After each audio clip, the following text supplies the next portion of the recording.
If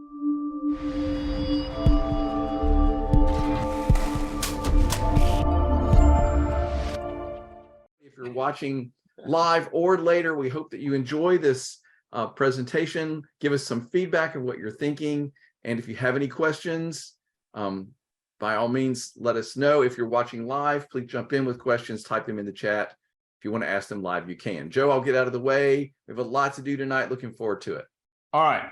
So we're going to jump right in here and get going. So last week we got through page, I believe it was 7, and actually 7A is a hold. So we're just going to kind of go back and revisit that real quick before we move on. And the rest of the drill actually, because we've got the props moved, we've got everybody kind of in the right place to kind of wrap it all up. So a couple things about what we've already done. We started obviously with this hold 16 or hold 14. I added some visuals there, and we moved out, and we had the below brass move these props over here, and while the woodwinds played their feature, and then the woodwinds moved their props while the brass played their feature, and then we kind of opened up into this big kind of wedge idea front to back, and with the multiple height and the layers with the boxes.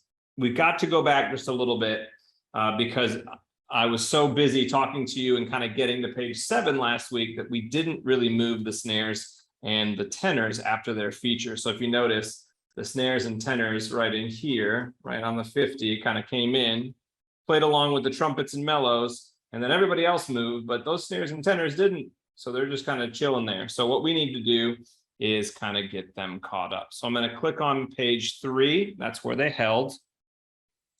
So page 4 is where we have to start designing the snares and tenors. Now, I like to, as you know, I like to click on my grid view, like to zoom in and get only what I'm working on in the frame. I don't really like to have all that dead space. It really helps me to get in here. So I'm going to select these drummer guys, and we're going to get them moving. What I want to try to do here is I want to try to get my snare drummers, who are on the right side of the form, flipped so they're on the left side of the form, because right now connecting with the bass drums, snare, tenor, bass is not usually what our teachers like. They like to have the tenors on one side, the bass drums on the other side, and snares in the center, or in some cases 2 lines behind each other, bass drums in the back, snares and tenors in front.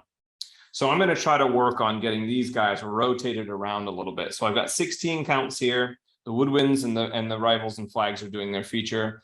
I'm going to just start to just kind of rotate these snares and tenors and kind of move them, not getting in the way of the woodwinds. So I'm going to select my dot tool, and I want a counterclockwise rotation.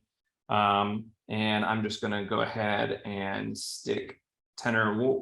Yeah, so 2, tenor 1, snare 4 would be down here. I'll open it up a little bit as well. Now I know exactly how I want it to rotate.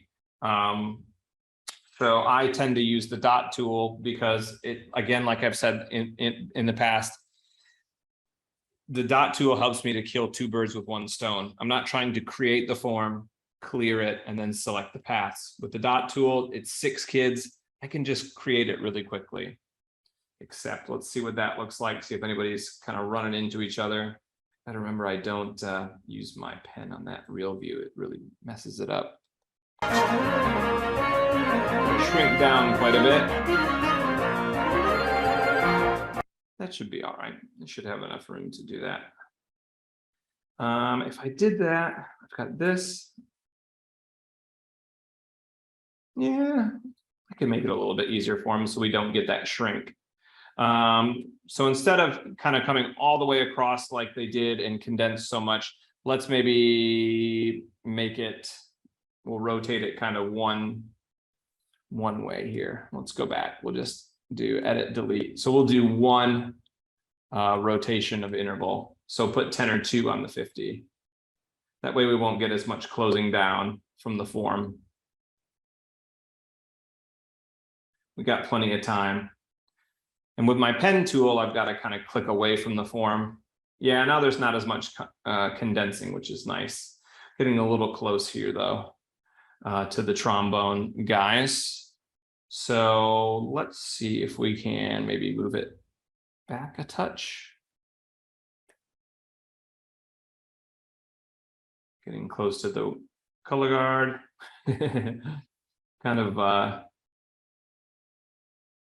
kind of close here in proximity. And we'll do that. Not very big steps, but that's okay. So one rotation there. Let's move on to the next set. We got an 8 count set. We'll do one more rotation. Again, I'm going to go. So set 4, we ended up with this.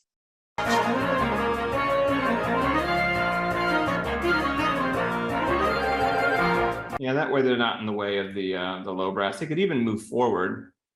Let's do that. That way we don't have that corner guy just sitting there doing nothing. It'll be a super slow rotation though.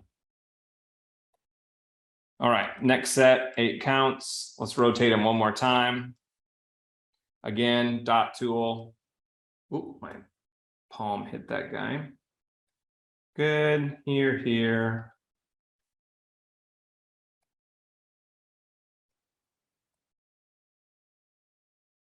Good, I'm gonna move it back just a slight bit so that we're not doing 7 to 5.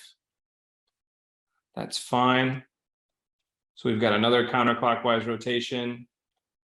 I don't like that because the corner guy is sitting still again.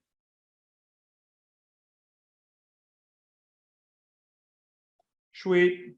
And then let's go ahead and connect them here. So 5 looks like this. So let's run those 2 pages together, getting them caught up.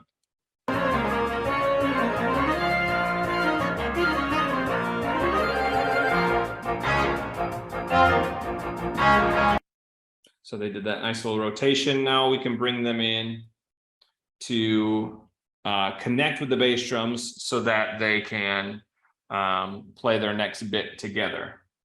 I'm going to use the line tool, and I'm going to use a multiple interval idea. So creating left to right, I've got 2 tenors, 2 times 3 steps. I got 4 snares, 4 times 2 steps. Accept. And then I'll just make sure I like how far they have to move. That'll get them close enough because I know I gotta pull them to the center here. So now we've got a connection here to the bass drums.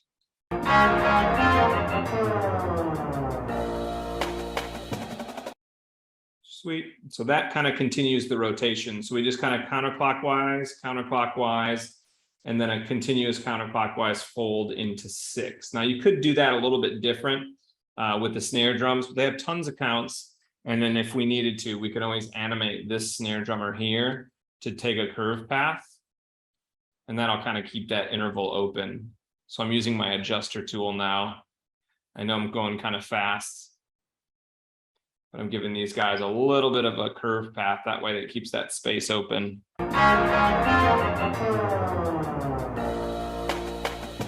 Yeah, you could even swoop a tiny bit more if we wanted to. All right, so last bit we're going to do here to get them caught up. I'm going to delete this transition. We're going to do the 8 counts into the hold. And I'm going to make this different for the basses. I'm going to make it easier for them. Last week I made a straight line in the center with the drums. I'm going to keep them in the dice, and I'm going to help them kind of match that with what's going on with the bass drums.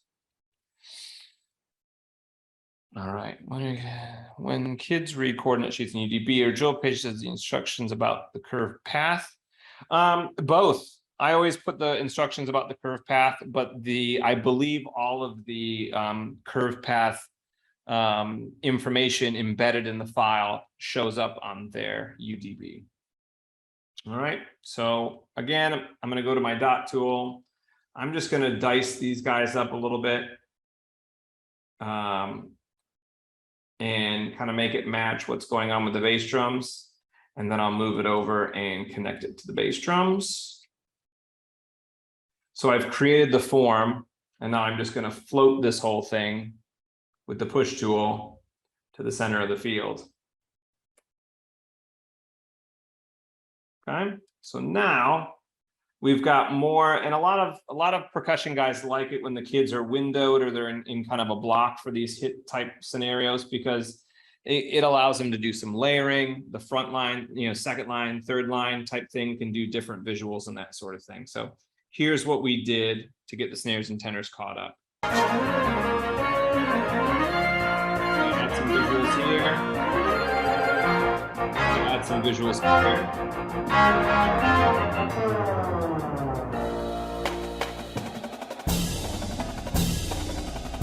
Add some visuals here for the next hold coming up. So this bit as well. Horns up and step.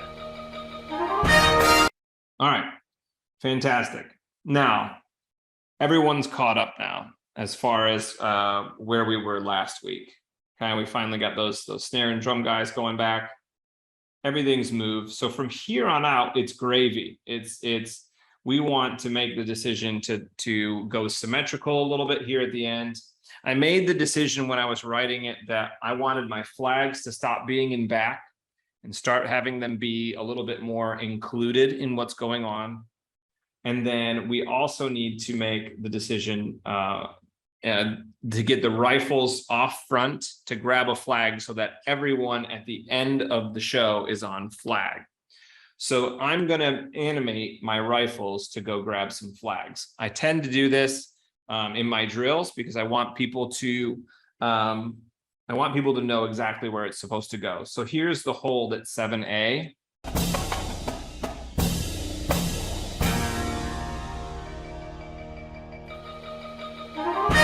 Technically, after the release of the last note, there's about 12 counts in there, and that's where I'm gonna have my rifles come off front, and they're gonna go down and grab a flag, and then they'll come out. So let's just say the last 12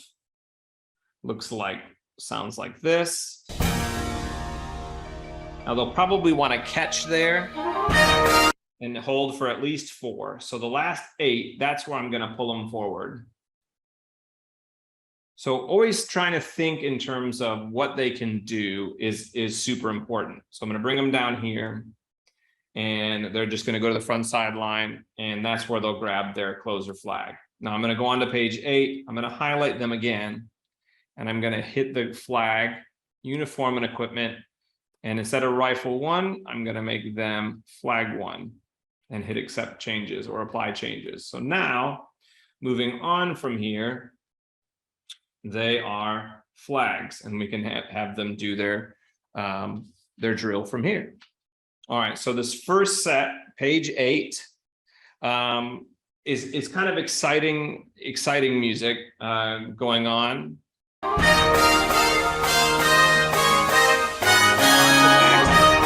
We definitely want to pick that up in the drill. We want to get some sort of covering down. We want the whole field to feel like it's alive and moving and twisting and turning. So I chose to do just some gates. I'm taking this line that's right across the front, and I'm going to start busting it up into chunks of 4. I'm going to start integrating the color guard, and the field should feel busy to me because that's what I hear in the music. Okay. One thing as I look at the animation though in here is that all my students have their instruments at their sides. So let's bring their horns up real quick.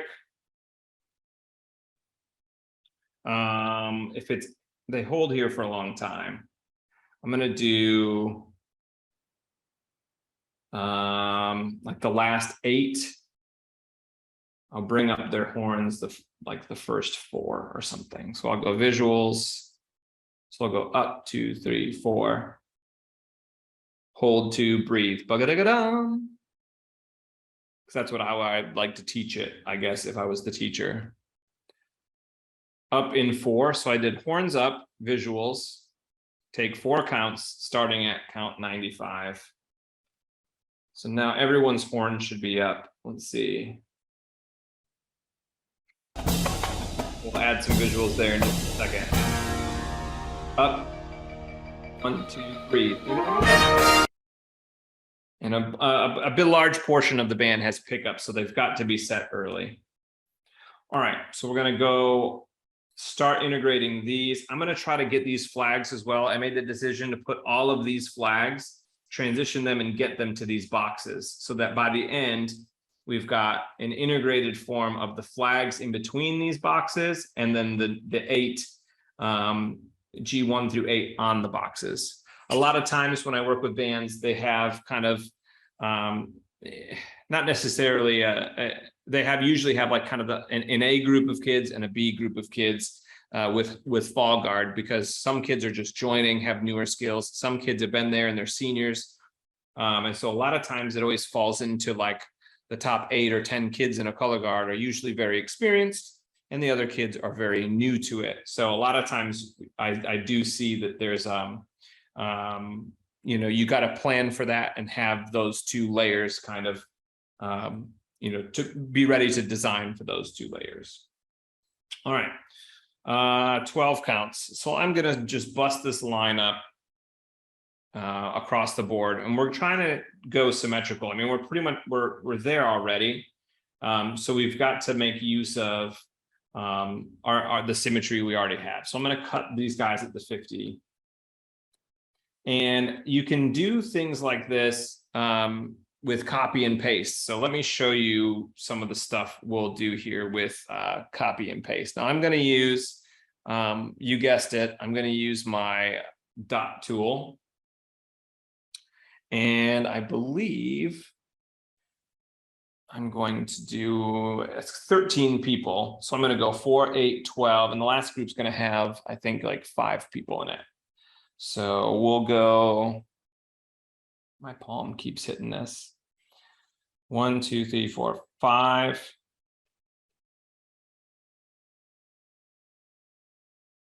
And we need to open up a bit so that we can get the color guard in here and integrated. So these are all going to gate to something like this. Now, I don't tend to do it where I use the clone tool, where you could clone this and then the rest you could pick. I usually, if I'm doing symmetry, I'll create the form like this, and then I'll hit Control C, and then I'll highlight these guys and hit Control V. And then I'll go mirroring options. And then I'll say paste across the mid stage and then flip. And that seems to do the trick. So let's see, just watch it, make sure it's good. I know I went quick on that, so I apologize if I left you in the dust, but.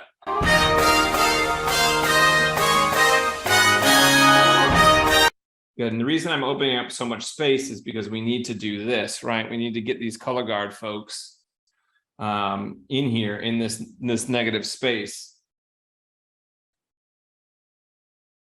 So I'm gonna highlight them, Control C, highlight them, Control V, mirroring options, paste across the mid stage, flip. Looks like that's going to be the same action.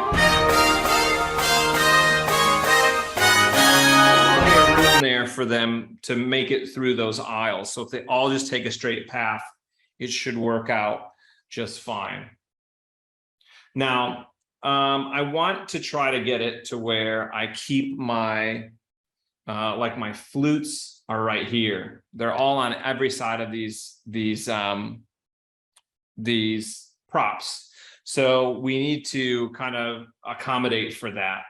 And so what I did in my drills, I'd made the decision that these people that were on the props are going to make their way kind of to the middle here, so that they can be the end of the line. Like these are all the baritones. And so if they make their way over here, they can connect or be the end of the trombone section and not integrated with the trombone section. So all the bells look the same size. So I'm going to take these folks here, and I'm going to have them come off and go just kind of pretty much out of the way here. They're going to get to the, they're going to go behind this box here. And again, I've thought through this already. So if you're, again, you're like, how does he know exactly where to go? It's because I've taken the time to go through this. And it wouldn't, I mean, these decisions that I'm making would be something that I would be, yes, I would be thinking about ahead of time. You know, but it is something that there is quite a bit of trial and error.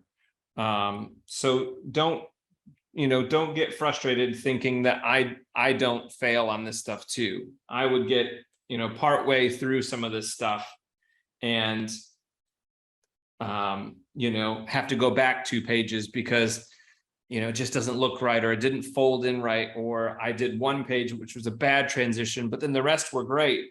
But the kids were, because 3 pages ago, they weren't done very well.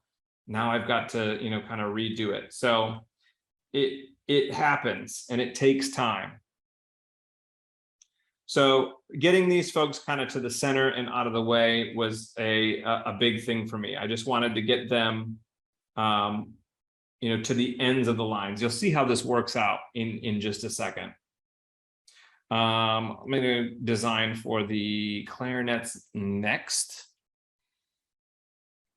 So I'm going to add these folks. We're just going to keep people on the grid, keep it, kind of, hopefully simple for everyone. And then I believe I did, let's see here. Yeah, that's the person that's sticking up. So that's fine. So then it was 1 more.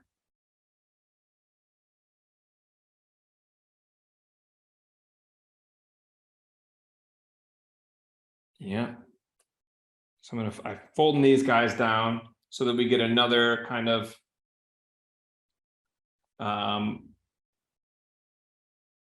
we've got the the clarinets kind of folding in. There's lots of folding and rotating and pinwheeling, that sort of thing. I've got to get these flutes here kind of in place, and then I can mirror that across this side.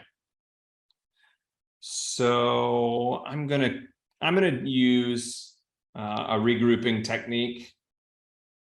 I want it to kind of rotate this way and then connect to this person and come this way. And I'm going to flip it because I want to design with U first, with F3 first.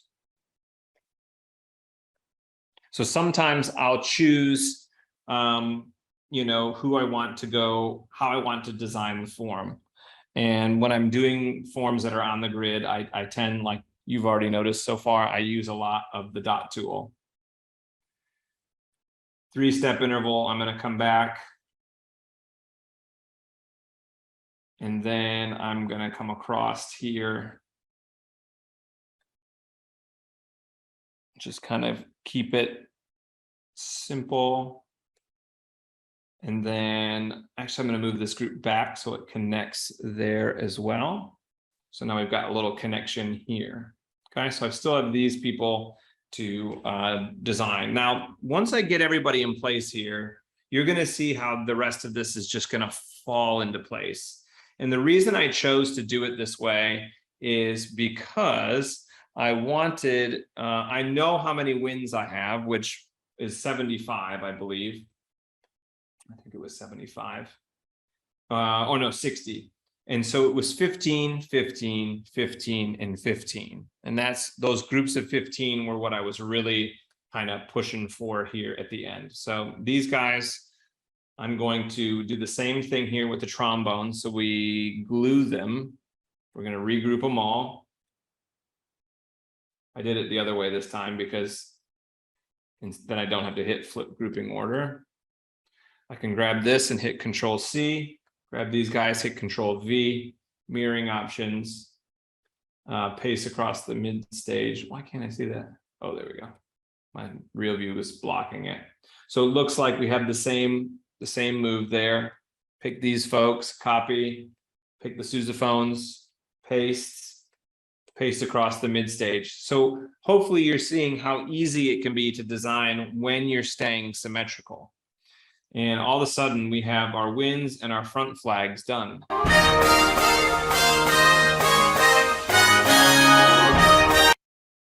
So where we're going next, I think you'll see how that all fits in. Now, I'm going to get these drumline guys, folks, out of the way.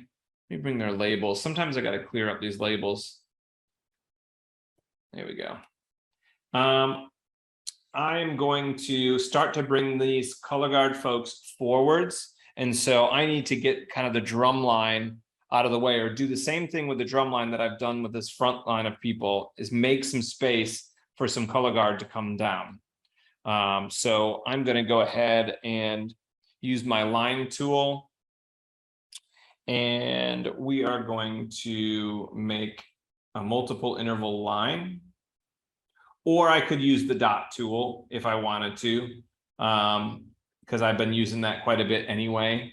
But I like to use the multiple interval just for fun. So 2 tenors times 3 steps, 4 snares times 2 steps.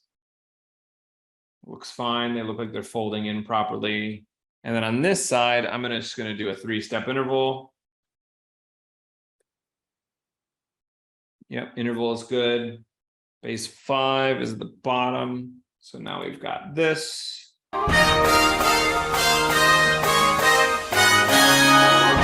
I know that a drum person probably doesn't necessarily want the drum line to be covered down at this point, but when you see what comes next, it's kind of a necessary thing that has to happen. So sometimes there are, creative things that just need to happen in order to make the ideas flow.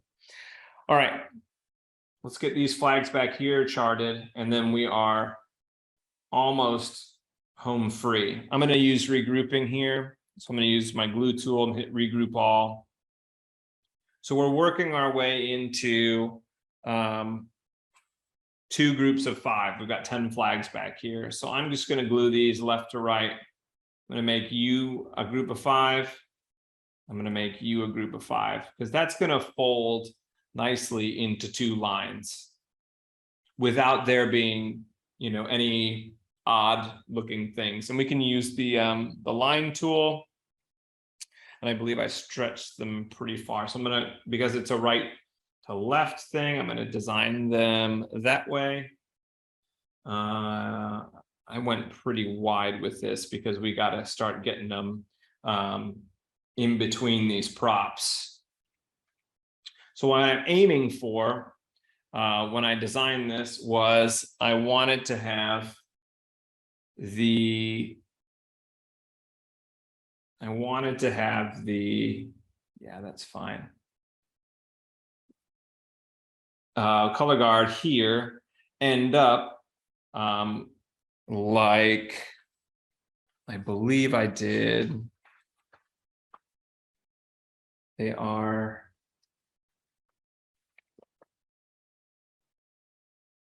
Yeah, so they're, kind of like we're making our way towards like this in between the props. So the props are in between, and, and then we have somebody on each of the boxes. All right, so we've got this page charted. I've even been known to write sets and just create them 3 pages away from where I am.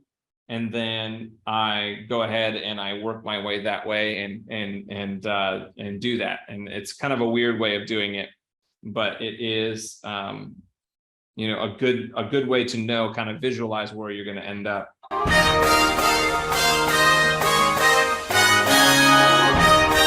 So we got them moved out. They're getting ready to kind of mesh into what's going on in front of them. So let's keep going. There's this kind of drop, a subito drop in the music.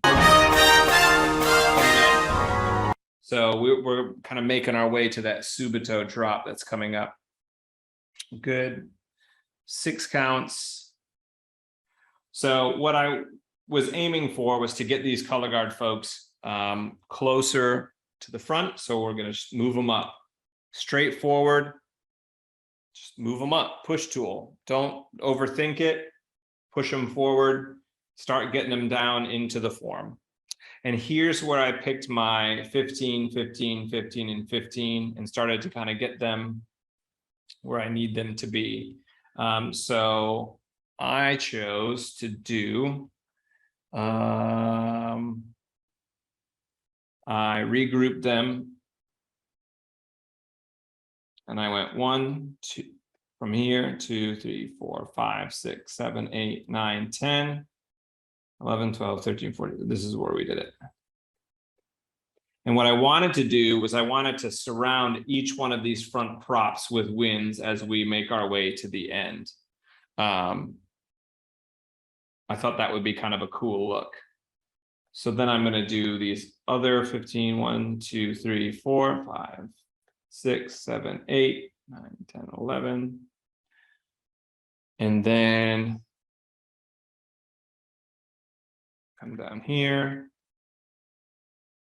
and glue these guys together, right? Yeah. 15, 15. So those are my groupings. I'm going to do the same thing on the other side, just to kind of get everybody glued properly before I start designing this page.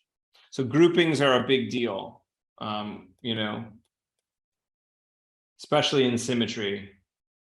4, 5, 6, 7, 8, 9, 10. And then I grabbed a trombone. Unfortunately, one of the trombones and one of the mellophones kind of get a little mixed up over here, but I think I mean, that's the instrumentation. It's got to be done. That's how it works. So we got 15 and 15. So now if we design this half of the field, we can just copy and paste it to that half of the field, and we should be good. We got the flags in the back moved. We'll get the flags over here moved in just a second. Now there's a way to do this as well. If you feel like things are just in the way while you're designing, you can always hide and show. So if you just wanted to get these flags out of the way for a second, display, hide selection. And they're not deleted from the drill, but now they're just not in your way for while you're designing. So it's important, you know, sometimes you can hide them, and then of course you go back to display and then you can show them, that sort of thing. All right. So I kind of wanted to continue that rotational movement where the lines think, and then they kind of rotate, and everything kind of is keeping rotating towards the center. And so I'm going to use my curve tool here. I'm going to design again from left to right. But if I do the wins on this side, I can copy and paste them to the other side. And if I didn't have perfect numbers on this side, maybe there was one extra person that side, I would design on that side, and then I would copy and paste it to the other side, and it would just leave off the end person. Or you could have it leave off the first person of the line, that sort of thing. So copy and paste is something you can use even if you don't have perfect numbers. So I'm going to start to get these kind of rotated around and moving in the right direction of the props. I don't have a whole lot of space here. It's a 6 count move, so I don't have a long way that the kids can move. So I've really got to be careful with how I do this. And I think I did this differently, actually. I think once I chose it, I switched it up because I wanted people in different spots, because this isn't going to, that's right, I put, because these 2 altos are over here. So I cleared it out. And I made this start with clarinet here. I remember this now. And then alto, alto, alto, alto. And then I made these guys altos at the end. So all the altos stayed the same. So that was a little fix I did to kind of make sure my sections stayed together. And yet I do try pretty hard to keep my sections together. Some people don't mind it. As a director, I always wanted, I always thought a band looked cleaner when all of the, you know, the flutes were next to each other, the clarinets. Yeah, obviously there's mesh pages and things like that. But if you can do your best to keep them, you know, in order, or not necessarily in order, but next to the right instrument, I think it really does help to clean the thing up visually. Maybe I'm the only person that does that. I don't know. All right, so I'm going to set up the other one here, the other kind of arc. And we won't want them, we got to keep some space here next to this prop. And I'm going to bring these guys down to here. So they're kind of winding their way around these props here. Coming around, flip it. I'm gonna have this person go straight across the field. Actually, no, we'll go straight across the field. That way they can match the forward marching of the other people.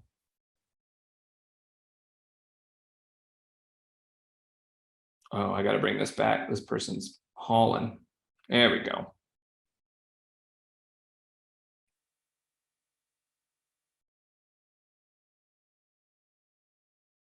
Good. There we go. That will be much better.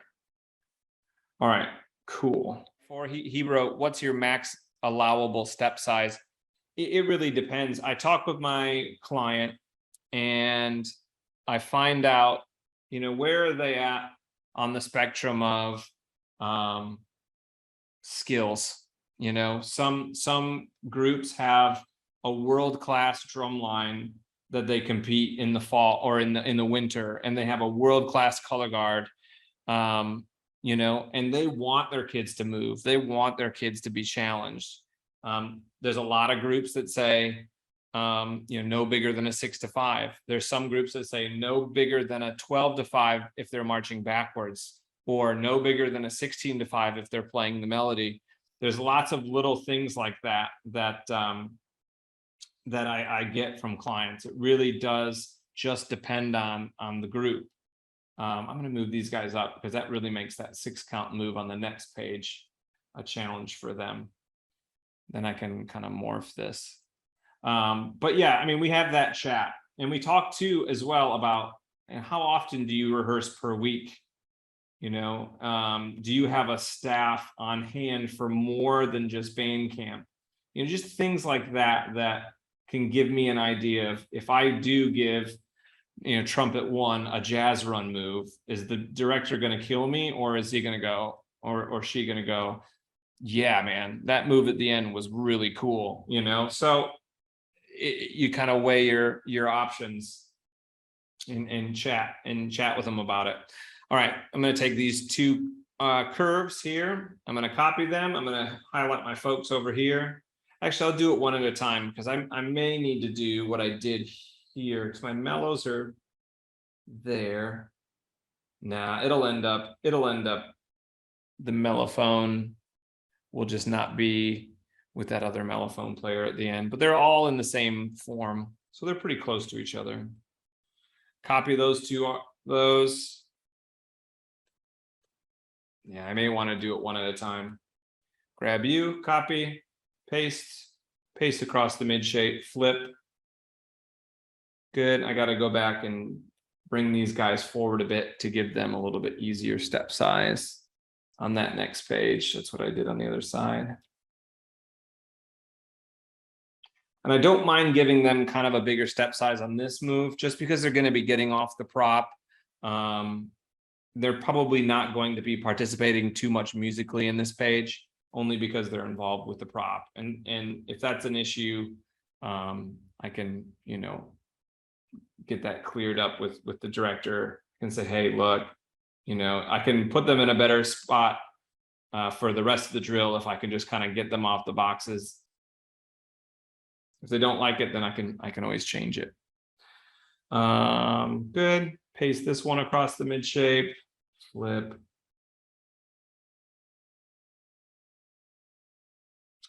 Sweet.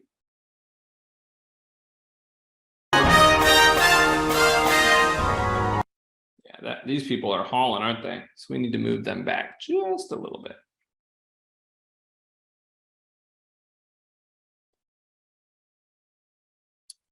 I have to do what I did on the other side in order to keep it from being an explosion of jazz runningness. So I will do the exact same transition as I did over there, where these end 2 folks will be the ends of this form. That way we don't get the jazz running folks. Good.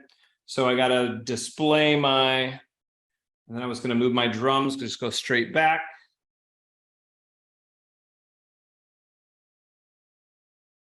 straight back, get them out of the way. There's that pass through that you see where the guard kind of comes down.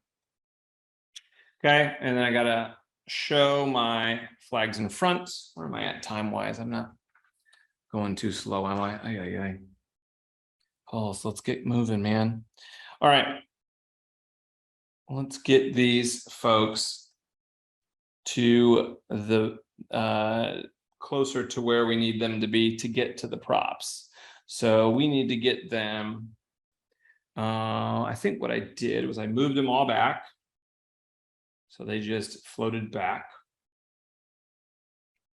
And then I even floated this folks back just a tiny bit more. Actually, I'll just keep them floating back because right now they have enough room to do that. So let's see here.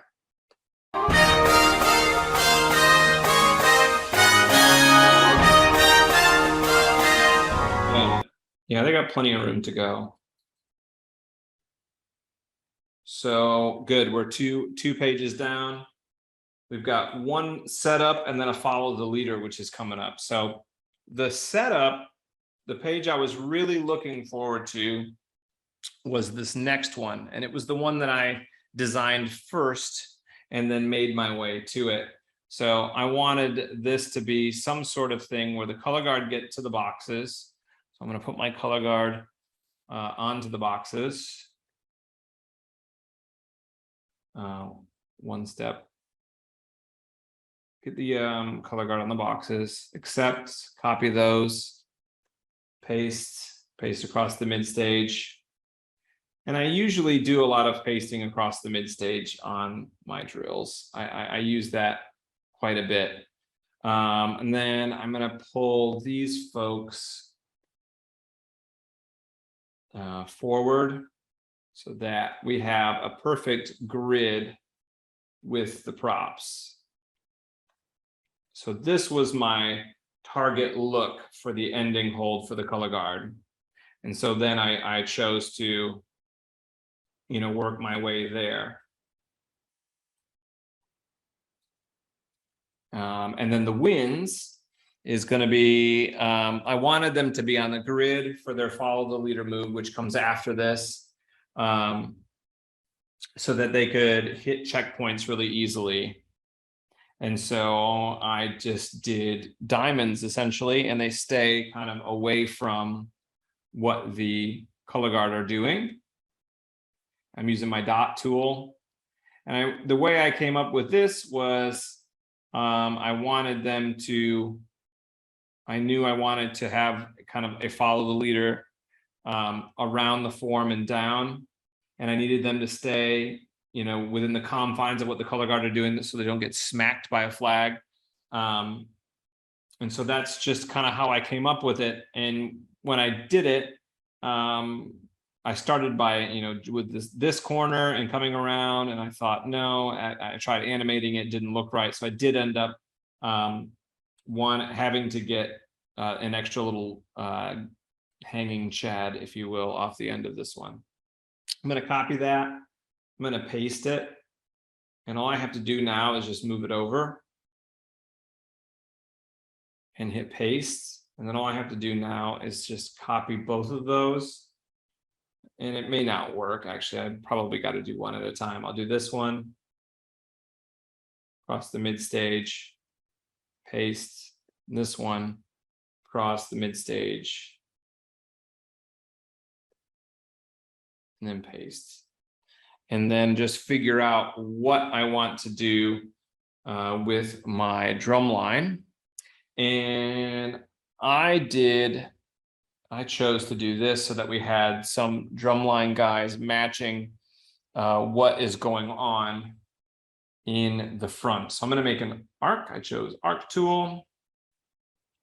And remember, with any of these tools, you can do the multiple intervals.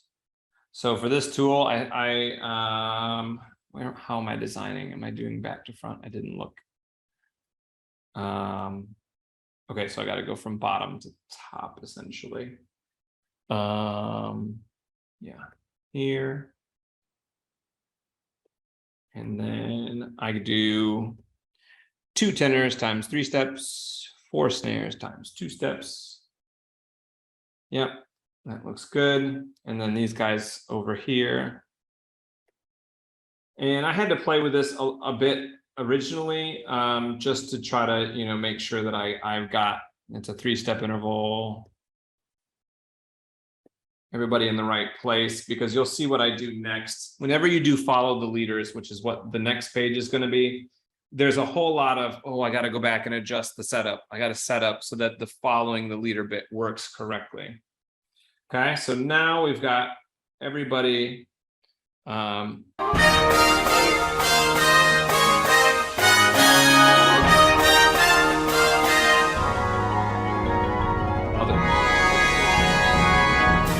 Going to the back boxes here will probably, I'll when I animate it, I won't have them spin for that move, or I have them go to right shoulder, so that you can see that these folks have to shoulder the load, the back flags for that little bit.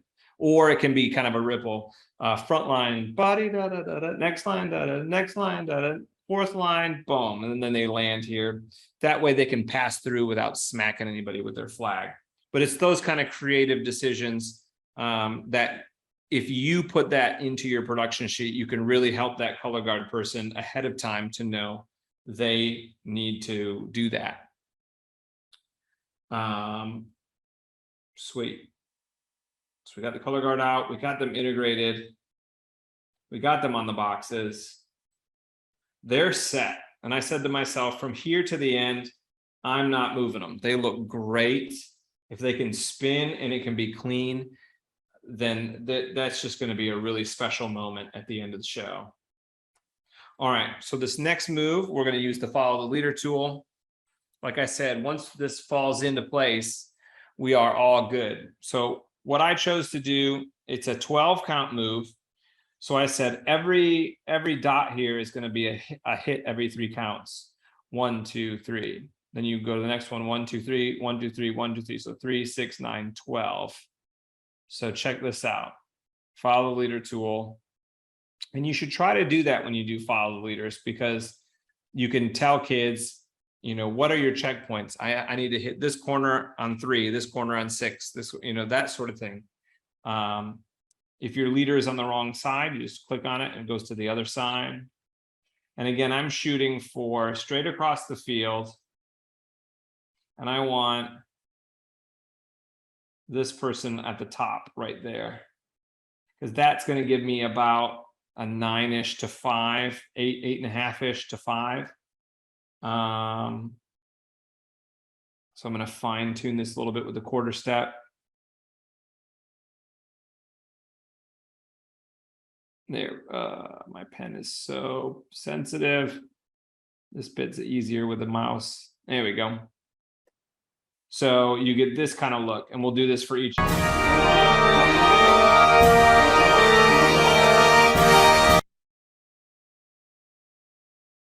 And then we have one more transition from there where we'll fold these guys over. So I'm going to do the same thing here. Now, if you wanted to, you can always go to glue, hit flip order so that this person is the leader. You can do that, or within the tool, you just click on the end person, it flips to the other one. What I like about this is that everyone's got a straight path. It's on the grid. They have some place they can reference every 3 steps.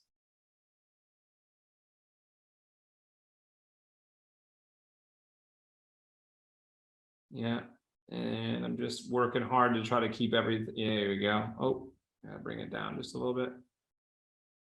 There we go. And follow the leader tool again. Now, of course, if I make any changes to this after the fact, I got to redo all my follow the leaders, which is kind of a thing that, is out there in the world of Pieware. That you just got to do that. All right, good. So now.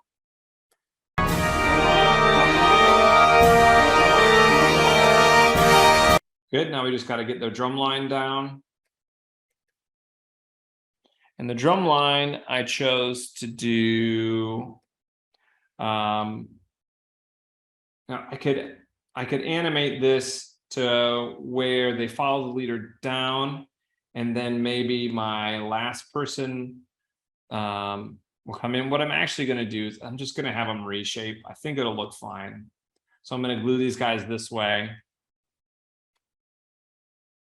Don't know if on the designer file I did, but I wanted to get this connected here, kind of this way. And I didn't do a multiple interval here. I just kept it all kind of at a 2.5. You can make it a little bit bigger if you want. I just didn't want it to get too close to the color guard up here spinning. That's like a 2.6, so that should work. But I definitely didn't want the drum line to feel like they were out of the equation.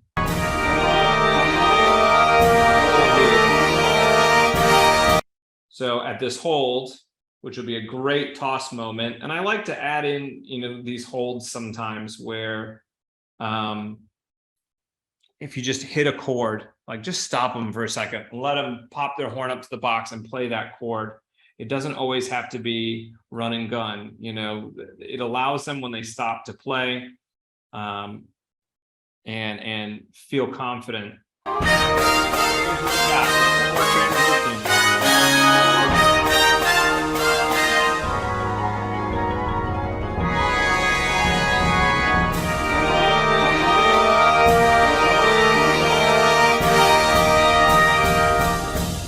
And then we've got one more 6-count percussion smash and bash thing. Allow the winds to just kind of breathe a little bit, and then bam. So one of the things I wanted to do is just to try to show connectivity between everything, all of the forms, by the time the show is finished. So I chose to try to get these drumline guys connected with these folks here.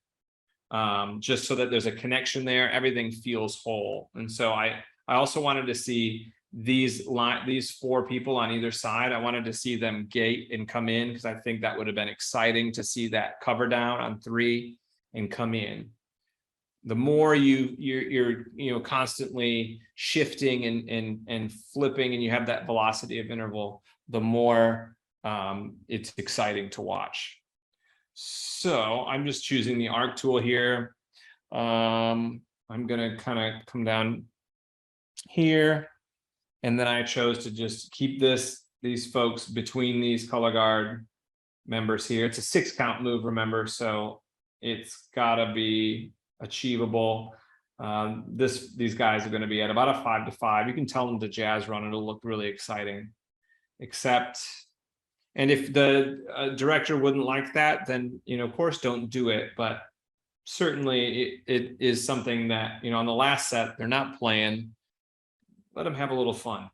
I don't know. My high school kids, when I was a teacher a couple of years ago, would love if you added a jazz run move. They would just love it. Now, would they look great doing it?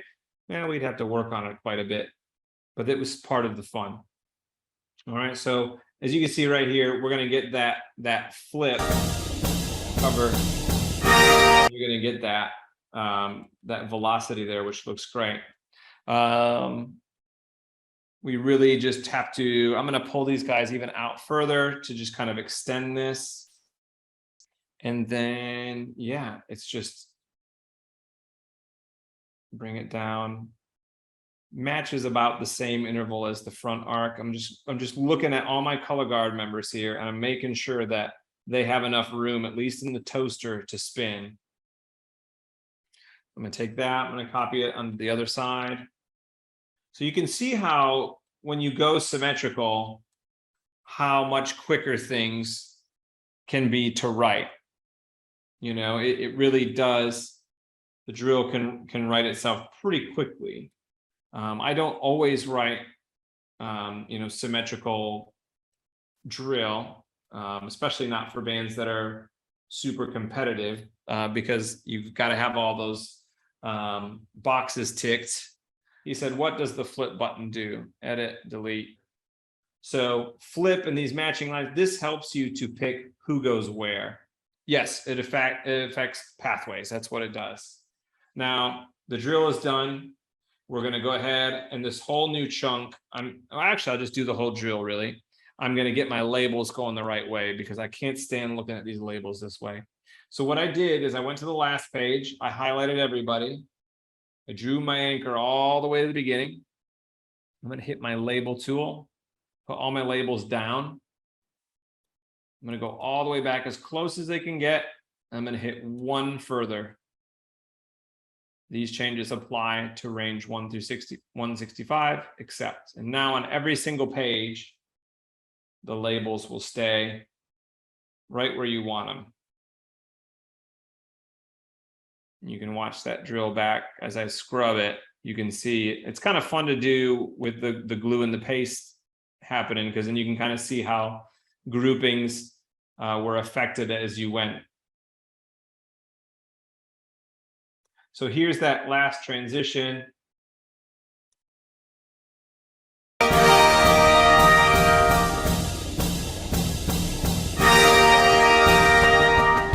So that idea of connectivity on that very last page where you see the expansion as the music is loud and exciting, and then all the ideas on the field are connected through, the drill, not having really any loose ends, if you will. It's a nice way to do it. At least I try to do it that way when I write. Now, where are we at time-wise? Whew, okay. Whew. So we did it. Save if you haven't saved already, or if you don't save, I usually hit Control S after everything I do. And of course, Piware auto saves. But let's talk about how to format this thing and how to add some visuals so that it can look good for the client. All right. So I like to do this usually at the very end, but we can do it as we go as well. I've already added everything to page 1A.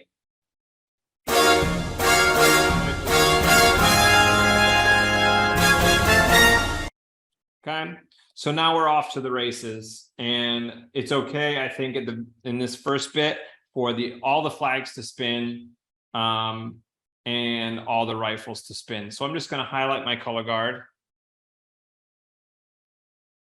And actually, I might not do these folks here because they're getting off the props. And I'll do a visuals. And I go to the visuals tab. And I'll just hit, the bottom one says spin and apply changes. So now the Piware thing where once you've added a toss to a drill, every time you play one other drill move, I don't know if you've noticed, my color guard always toss. It's just one of those things. I don't understand why it works that way, but it just does. So I'm going to try to move on from here. So these folks don't need to spin. These rifles over here are going to be the featured performers while this happens. So I'm going to put spin for them, not toss, spin, apply. Maybe at the end, what we'll do is we'll do a toss at the end to finish the phrase. Maybe they can toss a 4, a quad in 4 counts and jump off the box and catch it. They don't have to do that, but it would be kind of cool. And then everybody else, what we'll do, because we don't want them to spin, they are not the focus, is we'll put them at attention 1. So that's good. The trumpets and mellows are playing a feature here. Something with them. Sometimes the extent of what I like to do with them, if I just add an open wide second, a wide second left, that just kind of shows that I want you to add something here. I've animated it so that their feet come apart, and I want something to be there. And then while I'm here, the last 2 counts, I'm just going to put them back to standing. So I go back to the same visual thing, hit stand, hit 2 counts. All right, George, we'll see you, man. Okay, so now we've got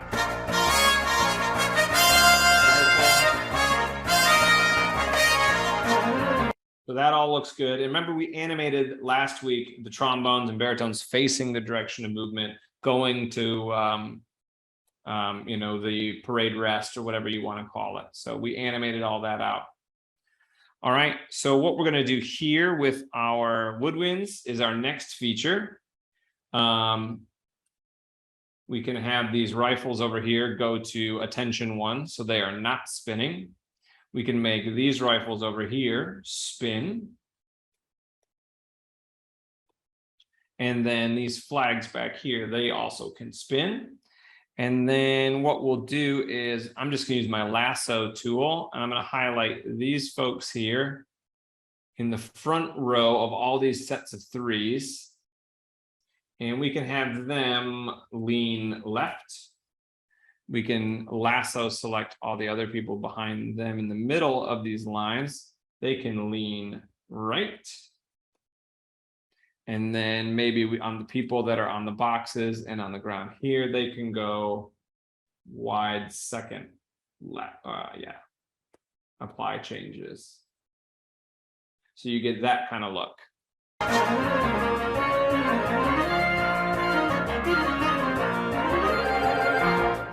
Good. And then we can have them animate to come back to standing the last 2.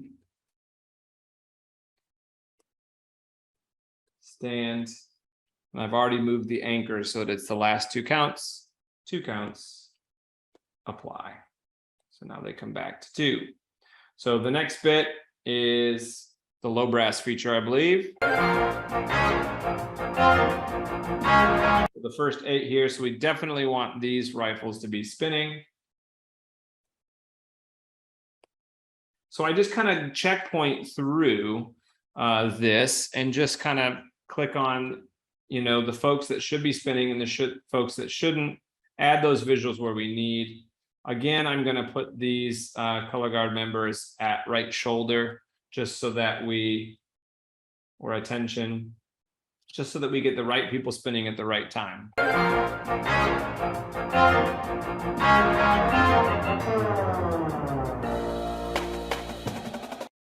Good. Now you may have noticed here, my flutes, they need to come down to, I like to choose layered pose 3, right? And I'll allow them to face the direction of movement while they move those props. And then also my folks that are going to get on the boxes, I will layer pose 3. I already did that for them, didn't I? All right, good. So they're all taken care of. And then also are my trumpets and mellows. I'm going to bring them to trail. Why not? So I take the time to do this. It's a good maybe 10 minutes of going through and adding it, but I think it really makes a difference for your client so that they can see that, you know, there should be more to it than just marching around at carry when they're not playing. And that tends to help them understand, you know, here's a spot where we, you know, don't always need to just march around at carry and do our thing. Good. I'm going to bring the rest of these folks down over here to layered pose 3 because we're about to add a visual to the hold. Visual, layered pose 3.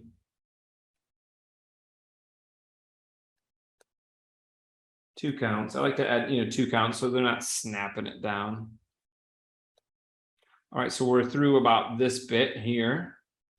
Through the low brass feature, we should have all the layers added.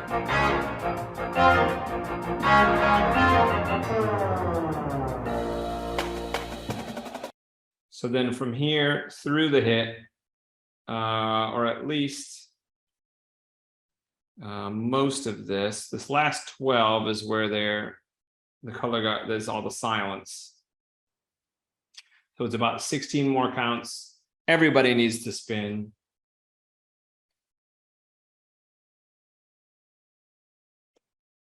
And then I'll even move my yellow anchor over. And the last 4 counts of the phrase, everybody should toss, real high toss in 4 counts. So then we get this type of look from the color guard. And I did that over multiple pages. If you want to just make everybody spin all the time, just highlight all the pages, highlight them, hit spin, and it'll make it happen for all the page tabs. So I just get a little bit more in depth in it.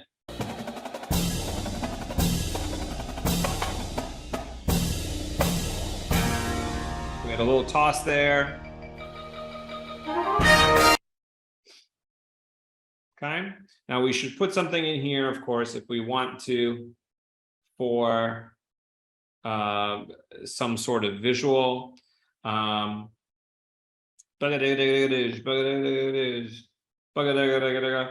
we want 1 and 2 and 3 and 4 and 1, boom. And then maybe they go down on a knee or something, or they can go down to a knee and then let the drum line do the, you know, the bombastic visuals that they like to add in. So we can do it. Let's go to our hold.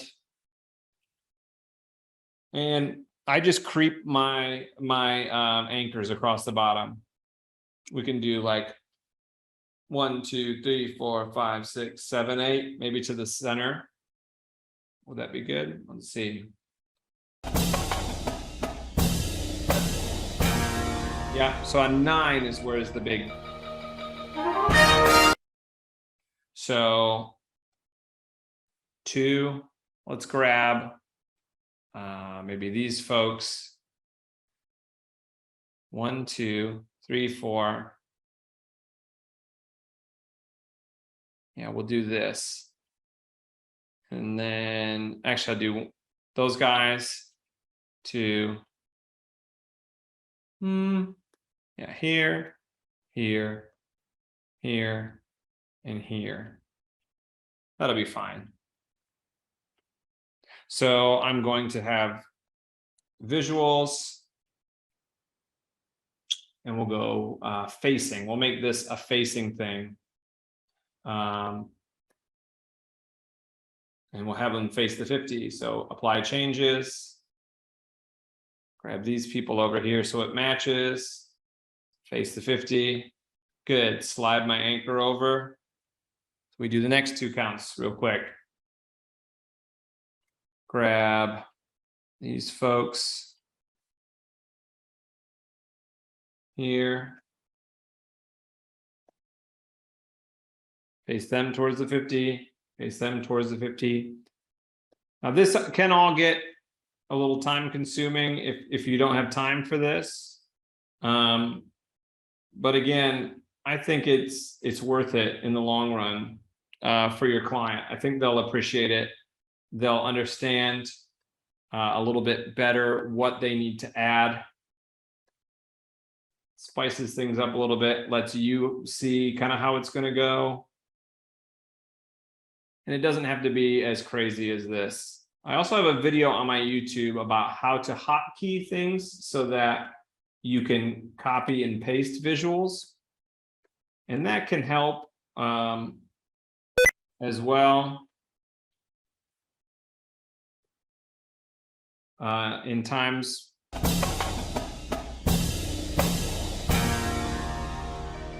Good. So then we can do something on 9. Maybe everybody drops to a knee, that type of thing, and then comes up to play. Visual. Kneel right. Hold for 4. And then in 4, currently I have them bringing their horns up. We'll also have them stand in 4, apply changes, and face forward in 4.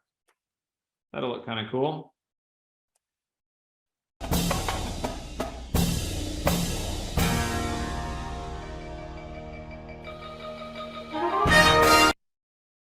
Great.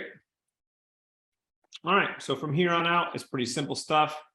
Flags are going to spin. They're going to spin for this move and that move. And then we mentioned before, maybe we'll not have the people getting on prop spin for this move. So let's take them and let's do attention 1. And then these folks coming through, they can keep spinning. And then from there to the end, all can spin. And then there was that little hold in here. Let's have them do maybe a toss, a 6-count toss, if that's possible.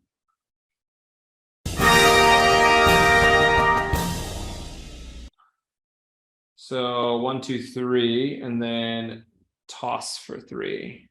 And then the show is done. Flag changes. All right, so we should have everything. Now, again, I go super fast, I know, and I apologize. This is what I do, in the summer when I get into these sessions and I manage to, be able to do things really quickly. So once you get used to how to add these visuals, then you feel more comfortable and confident, and you know where the window is going to pop up to accept, so you can accept it almost before you even go on to it. So it just takes some time and some practice to get used to the visuals editor. So here's what we got.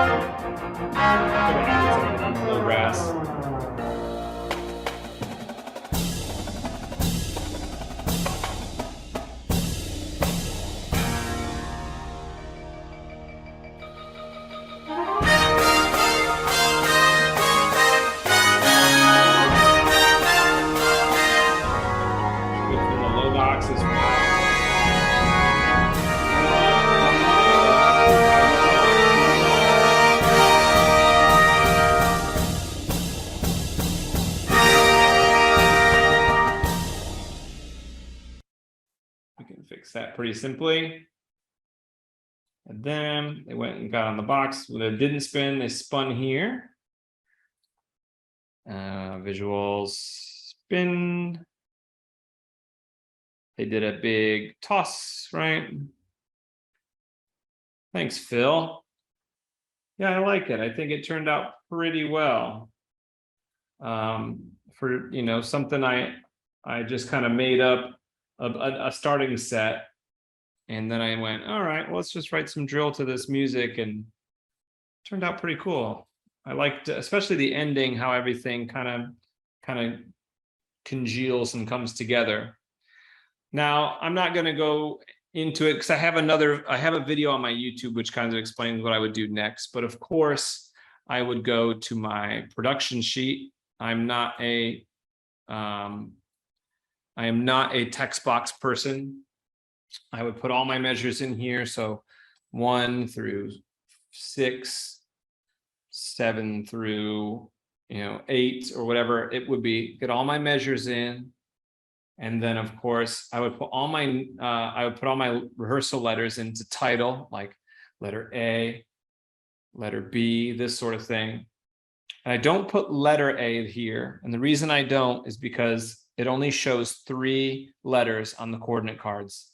So I'm only going to put the actual rehearsal letter in there, and then it'll actually say A. If you don't, it'll just say let on all of the coordinate cards. I learned that the hard way one year. And then I put all of my info into my my notes 1.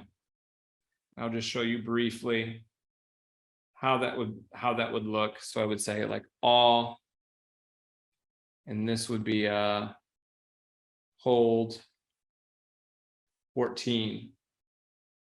And then if there was more information, of course, you can hit enter and type and whatever. But the reason I do that is because then on my printed charts, and I never do print and print because it's just this just looks, this is too much for me. I don't understand all of the, this isn't my, I've never tried that. I always just go file, print charts. And then it pulls up just the bit that I need, which is this bit here, the print charts. And the reason I do that is because I like to have my information is stored at the bottom. So measures 1 through 6, letter A is here, all hold 14. This line right here doesn't actually, they don't do that on the PDF when you create it.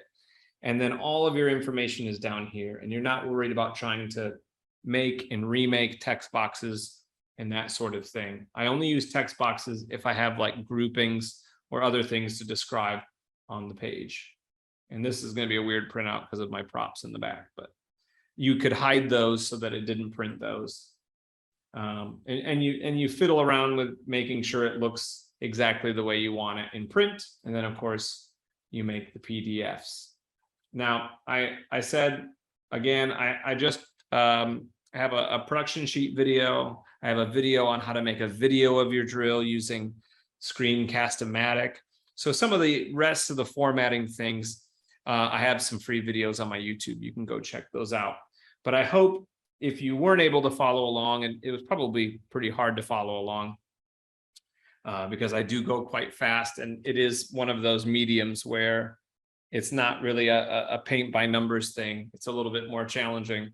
You can go, back and watch, slow it down, pause it, maybe try to jump in. But I hope that you were able to glean just a few things from my process and my workflow. And maybe what I get a lot of people that usually tell me is that I use copy and paste kind of creatively in some of the things that I do.